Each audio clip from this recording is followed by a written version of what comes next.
أعوذ بالله من الشيطان الرجيم. بسم الله الرحمن الرحيم. يا أيها الذين آمنوا إذا نودي للصلاة من يوم الجمعة فاسعوا إلى ذكر الله وذروا البيع، ذلكم خير لكم إن كنتم تعلمون. صدق الله العظيم. ہمارا دین دین اسلام معتدل دین ہے۔ آپ اس کے کسی بھی حکم کو لیجئے، اس میں آسانی ہے اور انسانوں کی مجبوری کا ضرور لحاظ رکھا گیا ہے، اور ہر معاملے میں بیلنس موجود ہے۔ جو میں نے آیت کریمہ تلاوت کی ہے، اسی کو لیجئے۔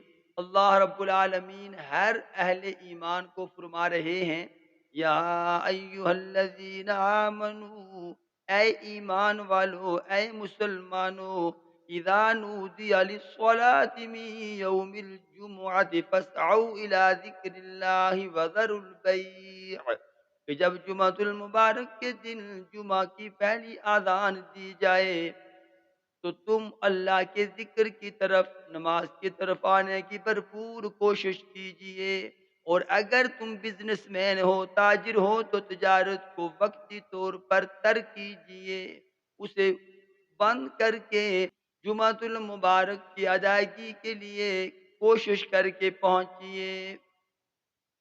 یہ نہیں فرمایا کہ جمعہ کے دن ہی آپ کاروبار نہ کیجئے، بلکہ جب جمعہ کی اذان میں حی علی الصلاح او نماز کی طرف، حی علی الفلاح او کامیابی کی طرف اس کا اعلان ہو تو پھر کوشش کیجئے جمعہ کی طرف آنے کی، اور تجارت کو چھوڑ دیجئے۔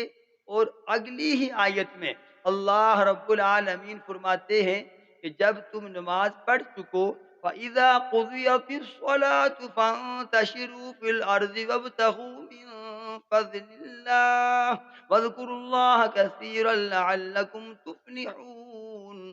جب جمعہ کی نماز پڑھ چکو تو زمین میں پھیل جاؤ، بھرپور کوشش کرو، زمین میں پھیل کر رزق حلال کی تلاش کے لیے، اور اللہ کا فضل تلاش کرو، اور اس فضل تلاش کرتے ہوئے، رزق کو حاصل کرتے ہوئے دینی احکامات کو نہیں چھوڑنا۔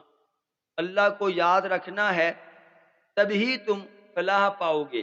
انسانی ضرورت کا پورا ہونا از حد ضروری ہے، اور حضور اکرم علیہ الصلاۃ والسلام نے فرمایا، الخلق عیال اللہ، واحب الخلق الی اللہ من یحسن الی عیالہ، کہ تمام مخلوق اللہ کا کنبہ ہے، اور انسانوں میں سے بہترین انسان وہ ہے جو اللہ کی مخلوق کے ساتھ بھلائی سے، خیر خواہی سے، حسن سلوک سے پیش آئے۔ اور دوسرے مقام پر آپ علیہ الصلوۃ والسلام نے فرمایا، خیر الناس من ینفع الناس، کہ تم میں سے بہترین شخص وہ ہے جو انسانیت کو نفع پہنچائے، فائدہ پہنچائے۔